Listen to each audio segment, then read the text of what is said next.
사무엘상 26장입니다. 사무엘상 26장. 10사람이 기브아에 와서 사울에게 말하 이르되 다윗이 광야 앞 하길라 산에 숨지 아니하였나이까 하매.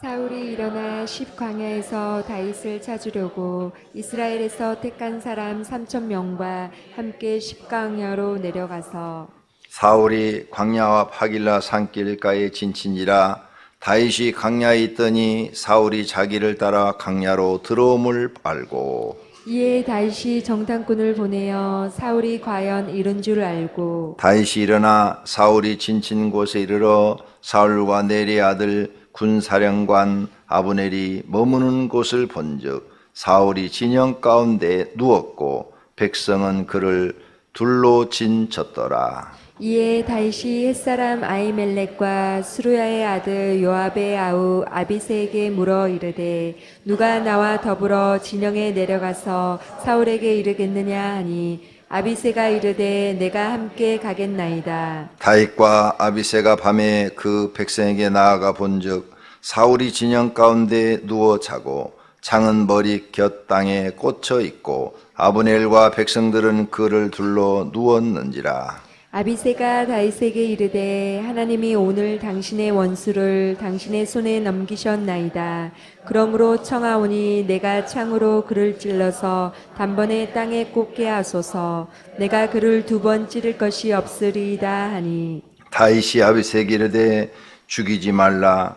누구든지 손을 들어 여호와의 기름 부은 자가 자를 치면 죄가 없겠느냐 하고 다윗이 또 이르되 여호와께서 살아계심을 두고 맹세하노니 여호와께서 그를 치시리니 혹은 죽을 날이 이르거나 또는 전장에 나가서 망하리라. 내가 손을 들어 여호와의 기름 부음 받은 자를 치는 것을 여호와께서 금하시나니 너는 그의 머리 곁에 있는 창과 물병만 가지고 가자 하고 다윗이 사울의 머리 곁에서 창과 물병을 가지고 떠나가되 아무도 보거나 눈치채지 못하고 깨어있는 사람도 없었으니 이는 여호와께서 그들을 깊이 잠들게 하셨으므로 그들이 다 잠들어 있었기 때문이었더라. 이에 다윗이 건너편으로 가서 멀리 산 꼭대기에 서니 거리가 멀더라. 다윗이 백성과 넬의 아들 아브넬을 대하여 외쳐 이르되 아브넬아 너는 대답하지 아니하느냐 하니 아브넬이 대답하여 이르되 왕을 부르는 너는 누구냐 하더라. 다윗이 아브넬에게 이르되 내가 용사가 아니냐 이스라엘 가운데 너 같은 자가 누구냐 그러한데 내가 어찌하여 내 주 왕을 보호하지 아니하느냐 백성 가운데 한 사람이 내 주 왕을 죽이려고 들어갔었느니라. 네가 행한 이 일이 옳지 못하도다. 여호와께서 살아계심을 두고 맹세하노니 여호와의 기름 부음 받은 너희 주를 보호하지 아니하였으니 너희는 마땅히 죽을 자이니라. 이제 왕의 창과 왕의 머리 곁에 있던 물병이 어디 있나 보라 하니 사울이 다윗의 음성을 알아듣고 이르되 내 아들 다윗아 이것이 내 음성이냐 하는지라. 다윗이 이르되 내 주 왕이여 내 음성이니다 하고 또 이르되 내 주는 어찌하여 주의 종을 쫓으시나이까. 내가 무엇을 하였으며 내 손에 무슨 악이 있나이까. 원하건대 내 주 왕은 이제 종의 말을 들으소서. 만일 왕을 충동시켜 나를 해하려 하는 이가 여호와시면 여호와께서는 제물을 받으시기를 원하나이다마는 만일 사람들이면 그들이 여호와 앞에 저주를 받으리니 이는 그들이 이르기를 너는 가서 다른 신들을 섬기라 하고 오늘 나를 쫓아내어 여호와의 기업에 참여하지 못하게 함이니이다. 그런즉 청하건대 여호와 앞에서 먼 이곳에서 이제 나의 피가 땅에 흐르지 말게 하옵소서. 이는 산에서 메추라기를 사냥하는 자와 같이 이스라엘 왕이 한 벼룩을 수색하러 나오셨음이니이다. 사울이 이르되 내가 범죄하였도다. 내 아들 다윗아 돌아오라. 내가 오늘 내 생명을 귀하게 여겼은즉 내가 다시는 너를 해하지 아니하리라. 내가 어리석은 일을 하였으니 대단히 잘못되었도다 하는지라. 다윗이 대답하여 이르되 왕은 창을 보소서 한 소년을 보내어 가져가게 하소서. 여호와께서 그 사람에게 그의 공의와 신실을 따라 갚으시리니 이는 여호와께서 오늘 왕을 내 손에 넘기셨으되 나는 손을 들어 여호와의 기름 부음 받은 자 치기를 원하지 아니하였음이니이다. 오늘 왕의 생명을 내가 중히 여긴 것 같이 내 생명을 여호와께서 중히 여기셔서 모든 환난에서 나를 구하여 내시기를 바라나이다 아니라. 사울이 다윗에게 이르되 내 아들 다윗아 내게 복이 있을지로다. 내가 큰 일을 행하겠고 반드시 승리를 얻으리라 하니 다윗은 자기 길로 가고 사울은 자기 곳으로 돌아가니라. 아멘. 아멘. 자, 오늘은 두 번째로 다윗이 사울 왕을 살려주는 장면이 나옵니다. 장소는 10광야 2절이 나오죠. 사울이 일어나 10광야에서 다윗을 찾으려고 엔게디 동굴에서 한번 살려줬죠. 그런데 이번엔 두 번째로 또 살려줍니다. 근데 여기서 우리가 알 수 있는 것, 사울왕 또 잡으러 나왔어요. 10광야에 옆에 하길라 산이 있는데 그 산에 숨었다 하는 이야기를 듣고 3,000명을 데리고 또 잡으러 왔어요. 분명히 엔게디 동굴에서 약속을 했어요.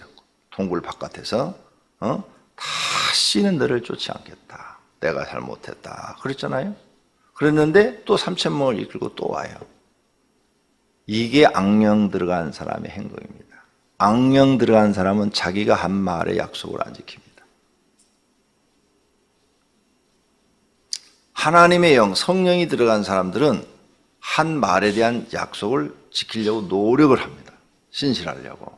그게 신실한 거예요. 약속을 지키는 사람이 신실한 사람이고, 이렇게 악령이 들어간 사람은 자기 이익에 따라서 움직입니다. 손해냐 이익이냐. 근데 하나님의 영, 성령이 거한 사람은 내가 손해를 봐도 약속을 지킵니다. 성도님들이 이걸 알아야 돼요. 그래야 영적인 것을 볼 수 있어요. 지금 여기 사울 왕에는 영성이 전혀 없어요.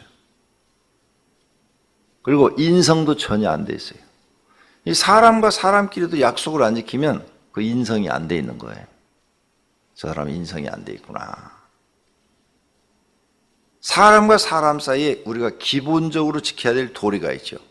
기본적으로 지켜야 될 도리를 지키는 사람이 인성이 잘 되어 있다. 이렇게 말하는 거죠. 근데 지금 사울 왕은 그런 걸 하나도 안 지켜요. 네.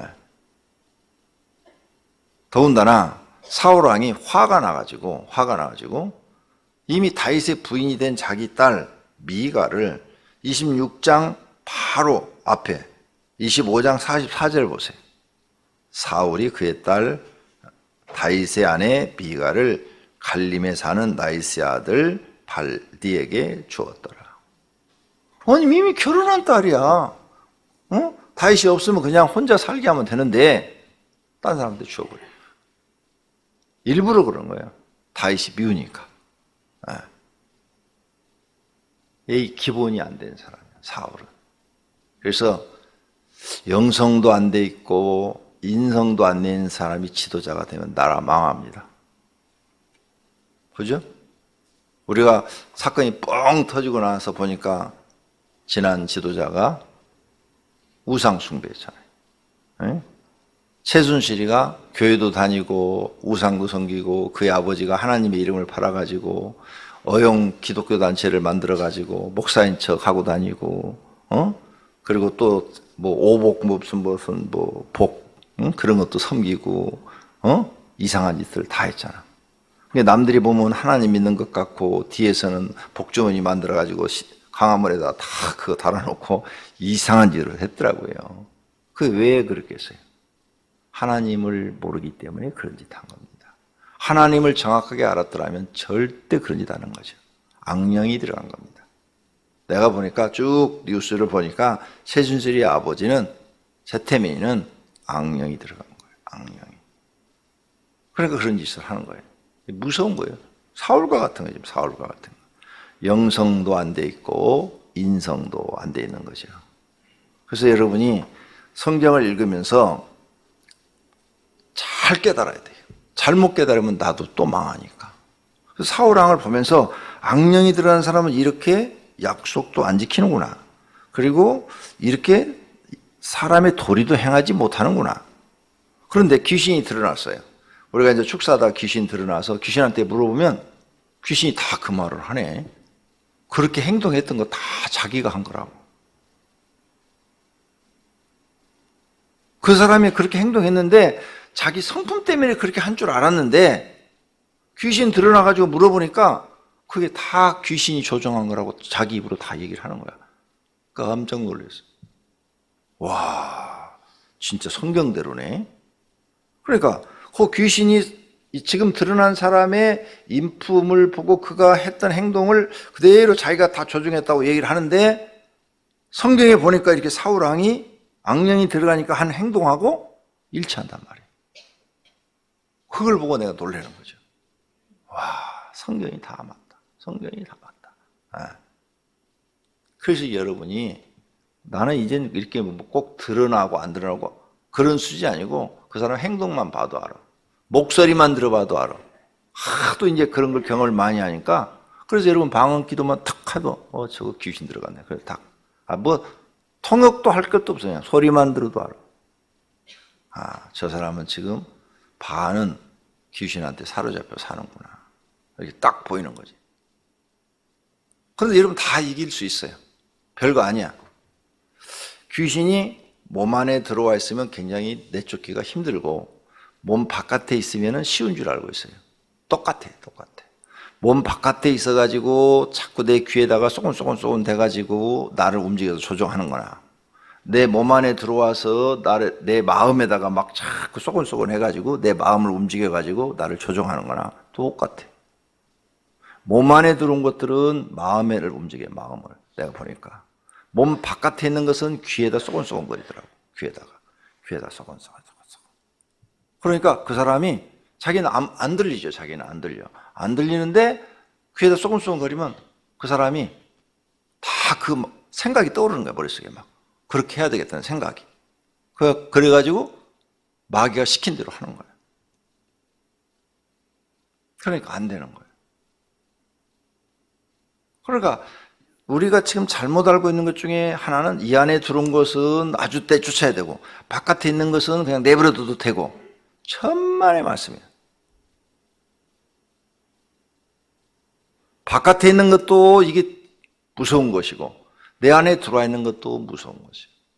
그러니까 귀에다 쏘곤쏘곤 대서 생각을 바꾸는 그런 귀신의 말이나 마음속에다가 마음을 주어가지고 움직이는 귀신의 말이나 안 들으면 되는 거예요. 안 들으면. 안 듣고 그런 마음이 떠오르면 즉시로 사단아 물러가라. 사단아 물러가라. 뭐 크게 외치지 않아도 돼요. 나는 오늘 아침 걸으면서도 그 기도를 하면서 걸어. 어제 설교했잖아요. 우리는 24시간 영적 싸움이라고. 아니 어제 새벽에 올 때는 기쁘고 막 기분 좋은 마음으로 왔는데 오늘 새벽은 꿈자리가 사나서 그랬는지 꿈자리가 좀 사나웠어요. 이상한 꿈을 꿨어요. 무슨 상상도 할 수 없는 아주 희한한 꿈을 꿨어요. 그래서 그러는지 몸이 무거운 거예요. 막 축 처지는 거예요. 이렇게 막 걸어오는데 다리가 힘이 하나도 없어. 새벽기도 여기서 여기 걸어오는데 그래서 24시간 우리 영적터다 기도 오면서 기도를 했죠. 걸어오면서 지금 몸을 축 처지게 하고 새벽기도를 가는 걸 힘들게 느끼게 하는 원수 마귀는 내게서 떠나라. 그럼 내가 거기서 막 소리 지를 거예요? 이렇게 조용하게 이렇게 걸어오면서 원수 마귀는 내게서 떠나라. 내 기운을 다 빼버리고 그러는 원수 마귀는 다 떠나라. 이렇게 외치면서 왔어요. 그리고 한 중간 정도 오니까 그게 싹 사라지는 거예요. 또. 24시간 싸움이라니까 우리는. 평상시에 여러분 마음속에 악한 마음이 탁 들어왔어. 이혼하고 싶은 마음이 들어왔어. 그러면 그렇게 할 거예요? 그때 얼른 기도를 해야 된다니까. 사단아 물러가라. 이혼하고 싶은 마음을 주는 원수 마귀는 물러가라. 이렇게 서너 번 외치면 싹 사라져요. 그래야 여러분이 영적인 사람이 되는 거예요. 예배드리러 가기 싫어. 그러면 예배드리러 가기 싫으니 원수 마귀는 내게서 떠나라. 이 영 분별력이 있어야 돼. 다시 가르쳐 드려요. 지금 이 아침에 내가 가르쳐드리는 이 내용은 대한민국 어떤 목사도 한 적이 없어요. 몸 바깥에 있는 것은 귀에다 속삭이더라. 그 장면을 다 과거에 보여줘서 내가 알고 있는 거예요. 귀에다 속삭이니까 그 사람이 그 귀신 시키는 대로 움직이더라. 목사도 마찬가지예요. 옆에 스님이 서가지고 목탁을 막 치면서 말을 해요. 그러면 그 악령 들은 목사는 그 스님이 하는 대로 설교를 해요. 설교를. 다 그 목사님은 결국은 목회 안 하고 교회, 조그만 교회 한 50평짜리 교회 하셨는데 다 망하고 2층 교회를 가서 올라가서 한 20명 하다가 그것도 안 돼서 때려치고 관두었어요. 귀신의 조정만 받은 사람들이 있어요. 그 목사는 내가 봐도 이해가 안 가요. 기본이 안 돼 있어요. 영성도 안 됐고 인성도 안 됐어요. 또 그런 사람을 부흥회로 초청을 해요. 무슨 설교를 들을 게 있다고. 내가 들을 때 들을 게 하나도 없는데. 근데 부흥회 갔다가 오면은 그 교회 여전대장을 빼가지고 와요. 그리고 자기 교회 나오게 만들어. 진짜 따라하는 그 여전대장은 또 미친년이야. 죄송해. 아우, 큰 실수였어요. 방송 나갔는데. 아우, 정말 큰 실수였네. 이거 방송 나가면 큰일 나, 이거. 이현주처럼 돼버려. 아니, 부흥사가 와서 부흥회하고 갔다고 쫓아가는 그 여자가 정말 이해가 안 되는. 그럼 그 교회 나오는 거예요. 저 집사님 왜 나와? 그러니까 그 부흥회 가가지고 쫓아왔다는 거예요. 아니, 그렇게 형편없는 목사를 새벽 예배도 5시잖아요? 5시 한 5분에 나와. 왜 목사님 5시인데 5시 5분에 나와서 내가 물어봤어. 그랬더니 성도들이 늦게 나오잖아. 그러니까 내가 5분 늦게 나오는 거야. 이러시더라고. 딱 설교 한 20분 하고 딱 끝내요. 할 말이 없으니까. 그런 목사 밑에도 있어 봤어요. 그래서 내가 하나님 제발 배울 수 있는 목사님 좀 만나게 좀 해주세요. 내가 금식 기도까지 했어요. 가서 오살리 가서 3일 금식을. 그랬더니 주님이 응답이 뭐냐. 종아, 너는 그런 사람이 되지 마라. 응답이 그거였어. 너는 그런 사람이 되지 마라. 너에게 그걸 보여주는 것은 너는 그런 사람이 되지 말라고 보여주는 것이다.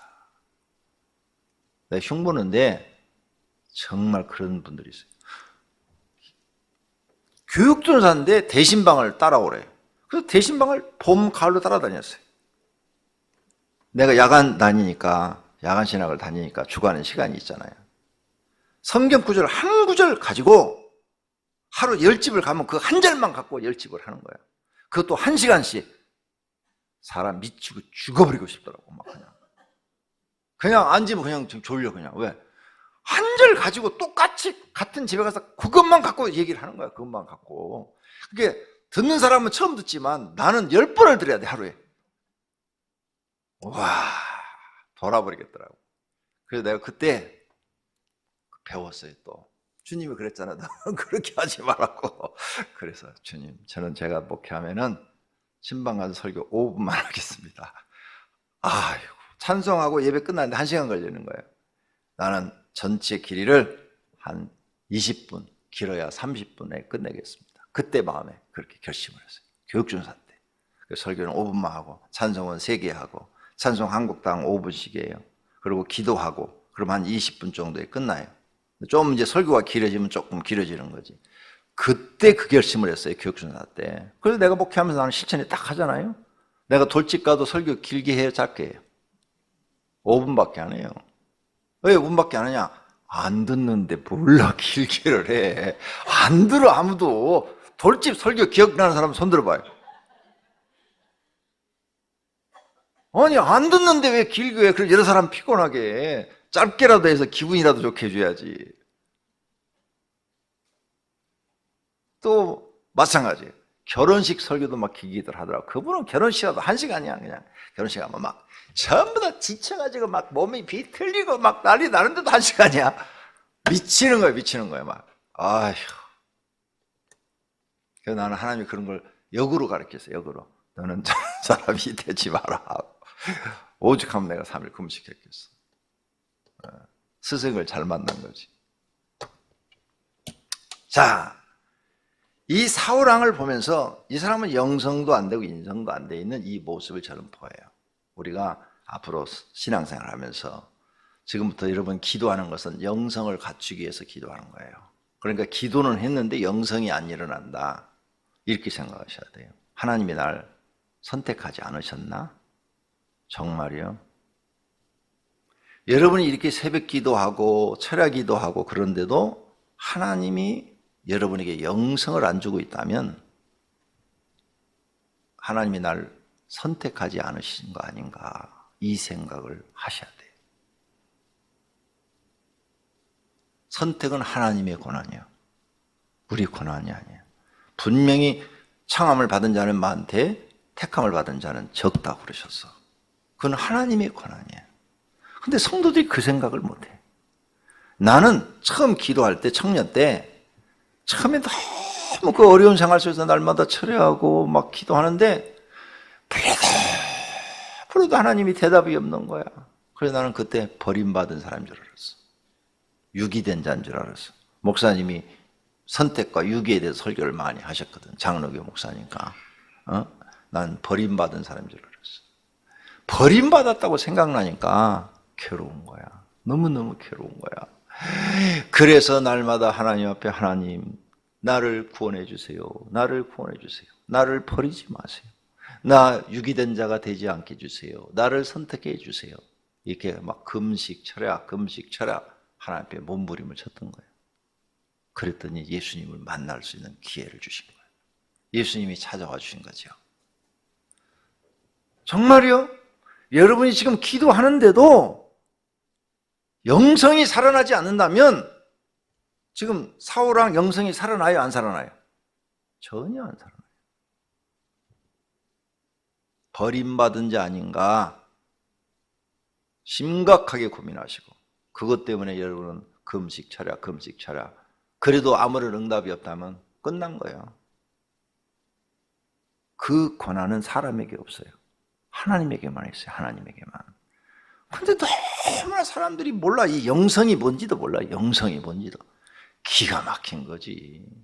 그러니까 자기 영혼이 죽어 지옥 가는데도 모르고 있는 거야. 교회 나와 있다고 다 천국 가요? 어림도 없는 이건 다 알고 있잖아요. 그래 안 되는 거예요. 자, 그 다음에 다윗을 보세요. 자기 마누라를 딴 사람한테 줘버렸어. 남자는요, 그런 장이 있다면 특공대 조직에서 밤에 몰리게 담 타고 올라가서라도 죽여버려. 그게 남자의 마음이에요. 그러죠? 여기 남자들 그러죠? 자기 부인을 이제 데려오면 되는 거야. 그런데 약이 오른다고 성질 난다고 딴 사람한테 주어버려서 강제로 시집 보내버린 거야. 그걸 살려줘요? 그건 장인 아니라 친아버지라도 죽일 수밖에 없어. 그게 남자야. 근데 다윗은 지금 그걸 참아내고 있는 거야. 와, 이게요, 보통 영성 갖고는 안 되는 거예요. 완전히 자기 자아를 다 죽이기 전에는 불가능해요. 다 불가능해요. 안 그래요?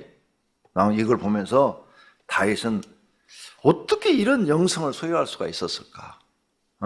인성으로는 이건 못 참는 거예요. 지금 죽이는 거예요, 가서. 그리고 죽일 기회가 지금 생겼어. 그러죠? 옆에 가서 왕의 창하고 물병 가져오잖아요. 그리고 지금 자기 조카의 조카, 여기 지금 같이 갔던 장수가 자기 조카야.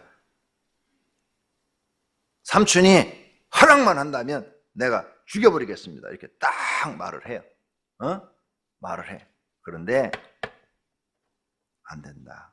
하나님의 기름 부은 종을 죽이면 안 된다. 하고 지금 9절 아비새가 조카예요. 네? 죽이지 말라. 누구든지 손을 들어 여호와의 기름 부은 자를 치면 죄가 없다 하겠느냐 하면서 못 치게 해요. 우와, 대단한 거예요. 이 신앙을 여러분이 배워야 돼요. 그러면서 뭐라고 그래요? 10절 보세요. 다윗이 또 이르되 여호와께서 살아계심을 두고 맹세하노니 여호와께서 그를 치시리니. 다윗은 확신한다 이게. 하나님 살아계시기 때문에 내가 안 쳐도 하나님이 그를 칠 거다. 나는 하나님이 칠 때까지 기다리겠다. 그런데 어떻게 칠 것이냐? 죽는 날이 이르거나 아니면 전장에서 망하리라. 다윗은 그렇게 생각하고 있는 거예요. 그래서 죽이지 말라는 거예요. 죽는 날이 일어나는 것은 병에 걸려서 죽든지, 그러죠? 아니면은 다른 사람에 의해서 죽든지, 아니면 전쟁이 일어나서 죽을 것이다. 하나님이 그렇게 하실 것이다. 그때까지 나는 그걸 참아낼 것이다. 하나님께 맡길 것이다. 내 생명을 하나님께 맡길 것이다. 그래서 11절, 내가 손을 들어 여호와의 기름 부음 받은 자를 치는 것을 여호와께서 금하시나니 너는 그의 머리 곁에 있는 창과 물병만 가지고 가자 하고. 이게 왜 중요한가 하면요, 왕들이 내가 반역을 일으켜서 왕이 되잖아요. 그러면 또 다음 사람들이 반역을 일으킬 수가 있어요. 계속 반역이 이어져요. 그래서 북쪽 이스라엘 나라를 보면 반역을 일으켜서 왕이 되니까 7번이나 반역이 일어나서 왕조가 바뀌어요. 남쪽은 다윗 왕조 하나로 계속 가는 도중에. 이렇게 역사에 기록이 남아요. 아, 저 사람은 반역을 일으켜서 자기 왕을 죽이고 왕이 된 사람이다. 그러니까 그 후대 100년이 200년이 지나도 그 후대 사람도, 그래? 저 왕조는 그렇게 됐어? 그럼 나도 반역 일으켜서 왕 되면 되네? 이런 생각을 넣어줘요. 근데 다윗은 하지 않겠다는 거예요. 하나님이 하실 때까지 나는 기다리겠다. 저는 이걸 배웠어요, 사실은. 목회하면서.